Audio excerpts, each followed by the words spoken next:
बिस्मिल्लाहिर्रहमानिर्रहीम। अस्सलाम वालेकुम व्यूअर्स, कैसे हैं आप सब लोग। Welcome to my channel. मैं आपको खुशामदीद कहती हूँ।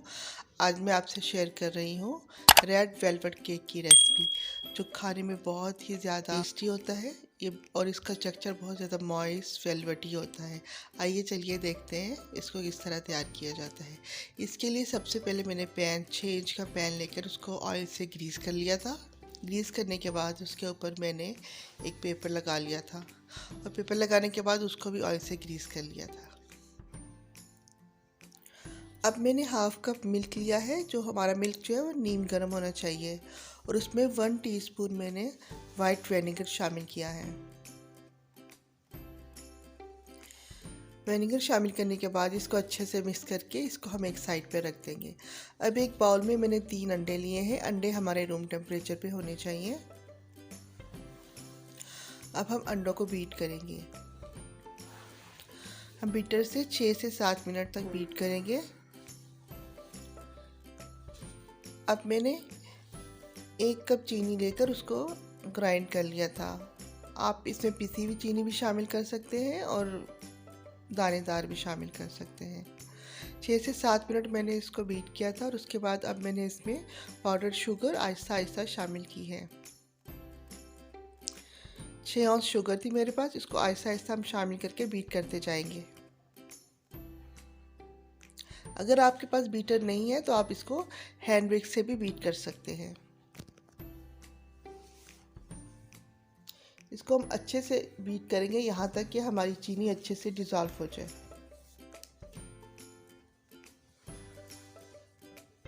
ये आप देख सकते हैं कि हमारा टेक्सचर कितना अच्छा क्रीमी और फ्लफी हो चुका है।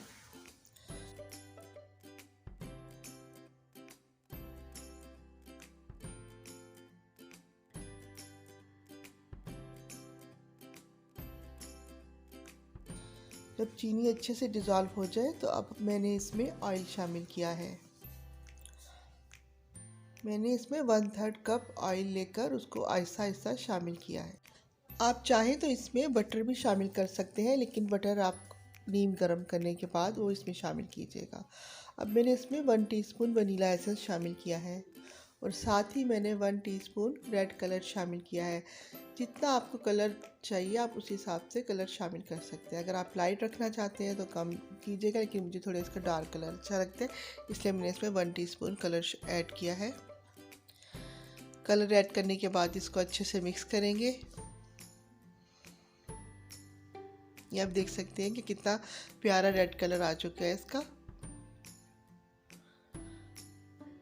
अब मैंने ऑल पर्पस फ्लोर 5 औंस मेरा मैदा था, यानी आप 1.25 कप मैदा लेकर उसमें 1 टीस्पून बेकिंग पाउडर शामिल करेंगे, half tea spoon baking soda शामिल करेंगे, और 2 टेबलस्पून मैंने इसमें कोको पाउडर लिया था।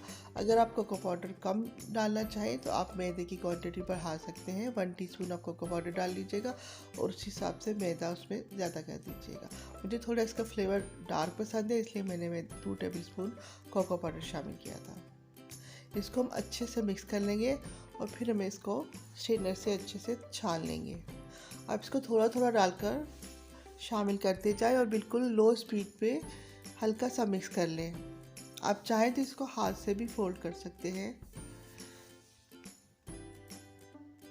इसको मैंने 2 से 3 दफ़ा थोड़ा थोड़ा शामिल करती गई, और 1 की स्पीड पे इसको हल्का सा मिक्स कर लिया था, यहाँ तक कि हमारे जो है लम्प्स बिल्कुल ख़त्म हो जाए।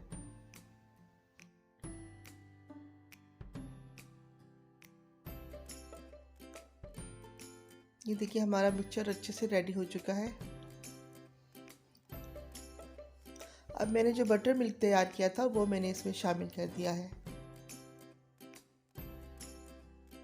बटर मिल्क शामिल करने के बाद इसको आप हल्का सा मिक्स कर लें।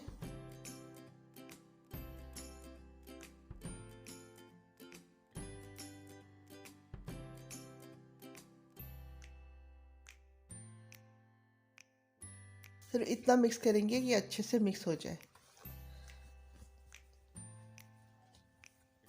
इसको मिक्स करने के बाद अब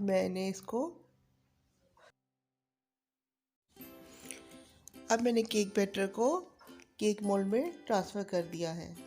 ये आप देख सकते हैं हमारा टेक्सचर कितना माशाल्लाह से अच्छा और वेलवेटी तैयार हुआ है। इसको हम 1 से 2 दफ़ा टैप कर लेंगे या आप किसी भी स्क्वायर से इसको अच्छे से इसमें घुमा दें ताकि इसकी जो एयर बबल है वो सारे निकल जाएं। अब मैंने आप अगर इसको पतीले में बेक करना चाहते हैं तो पहले से एक पैन प्री हीट कर लें। मैंने एक कढ़ाई लेकर उसको प्री हीट कर लिया था और उसके नीचे एक स्टैंड रख दिया था। स्टैंड रखने के बाद केक मोल्ड उसके ऊपर रख दिया है और उसको कवर करके हम बेक करेंगे। पहले से प्री हीट पतीले में हम 50 to 60 मिनट तक बेक करेंगे, लो से मीडियम हीट पर। अगर आप ओवन में बेक करना चाह रहे हैं तो 180 टेम्परेचर पर हम इसको 40 to 45 मिनट तक बेक करेंगे। वैसे सबके अपने ओवन का हिसाब होता है, आप अपने ओवन के हिसाब से देख लीजिएगा। जब आपका केक बेक हो जाए, यानी आप स्क्वायर डाल के चेक कीजिएगा, अगर वो बिल्कुल ड्राई आए तो इसका मतलब है आपका केक बेक हो चुका है। हमारा केक माशाल्लाह से बेक हो चुका है। अब मैंने इसको निकाल कर ठंडा होने के लिए रख दिया है। अब मैं दूसरी तरफ इसकी फ्रॉस्टिंग तैयार कर लूँगी। इसके लिए मैंने एक बाउल में 1 कप क्रीम शामिल की है। अब हम क्रीम को इतना बीट करेंगे कि हमारी क्रीम थिक हो जाए। ये आप देख सकते हैं हमारी क्रीम माशाल्लाह से थिक हो चुकी है। मैंने इसको 5 से 10 मिनट तक अच्छे से बीट किया था। अब मैंने इसमें 6-7 ड्रॉप वनीला एसेंस के ऐड किए हैं। अगर आपको वनीला एसेंस नहीं पसंद तो आप इसको स्किप भी कर सकते हैं। और साथ ही मैंने इसमें 2 टेबलस्पून आइसिंग शुगर शामिल की है। अब 4 टेबलस्पून मैंने इसमें क्रीम चीज़ ऐड की है। अब माशाल्लाह से हमारी फ्रॉस्टिंग तैयार हो चुकी है। अब हमारा केक ठंडा हो चुका है। अब हम इसको डिमोल्ड कर लेंगे। केक को निकालने के बाद इसके हम पेपर हटा देंगे। ये देखिए माशाल्लाह से हमारा केक कितना अच्छा सॉफ्ट तैयार हुआ है। अब जो ऊपर वाली लेयर है वो हम हटा देंगे। इसको हम ज़ाया नहीं करेंगे बल्कि इसको क्रम्ब बनाएंगे और क्रम्ब जो है वो ऊपर से केक की डेकोरेशन में इसको यूज़ करेंगे। अब इसी तरह केक की दूसरी लेयर काट लेंगे। अब मैंने मिल्क लेकर उसमें 1 टीस्पून शुगर ऐड की थी और अब हम इसके ऊपर मिल्क लगाएंगे। मिल्क लगाने के बाद इसके ऊपर हम फ्रॉस्टिंग की लेयर डालेंगे और इसको अच्छे से फैला देंगे।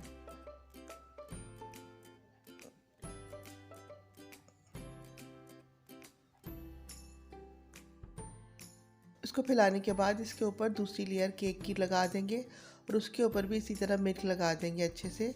इससे हमारा केक बहुत ज़्यादा मॉइस्ट और सॉफ्ट बनेगा। अब लेयर लगाने के बाद इसके ऊपर क्रीम अच्छे से फैला देंगे, उसको अच्छे से फैला देंगे। आपको जितनी क्रीम पसंद हो आप उस हिसाब से फ्रॉस्टिंग कर सकते हैं। अगर आपको क्रीम ज़्यादा यूज़ करनी है तो आप ज़्यादा लगा लें। मैंने इसमें मीडियम लगाई है, बहुत ज़्यादा भी नहीं लगाई और बहुत कम भी नहीं लगाई। फ्रॉस्टिंग लगाने के बाद इसको अच्छे से फैला देंगे, इसको फिनिश कर लेंगे। अब ये देखिए मैंने इसको क्रीम को फैला दिया अच्छी तरह। अब जो मैंने अगर आप मेरे चैनल पे नए हैं तो प्लीज़ मेरे चैनल को सब्सक्राइब किए बिना मत जाइएगा और अपनी फ्रेंड्स एंड फैमिलीज़ में ज़रूर शेयर कीजिएगा। केक के क्रम्ब बनाए थे उनको मैं साइडों पे अच्छे से लगा रही हूँ। हर तरफ अच्छे से फैला दें।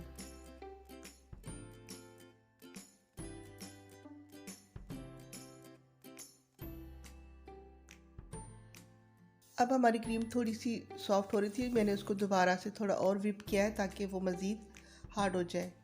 अब उसको एक पाइपिंग बैग में मैंने शामिल करने के बाद उस पर नोज़ल लगा के उस पर आप जिस तरह की चाहें आप आइसिंग कर सकते हैं। मैंने इसको आइसिंग करने के बाद मेरे पास चॉकलेट पड़ी हुई थी, मैंने चॉकलेट से डेकोरेट कर दिया है। ये देखिए माशाल्लाह से हमारा रेड वेलवेट केक बिल्कुल रेडी हो चुका है। अगर आपको मेरी रेसिपी अच्छी लगे तो प्लीज़ मेरे चैनल को सब्सक्राइब कीजिएगा, ज़्यादा से ज़्यादा लाइक एंड शेयर कीजिएगा और मुझे अपने फीडबैक से ज़रूर आगाह कीजिएगा कि मेरी रेसिपीज़ आपको कैसी लग रही हैं।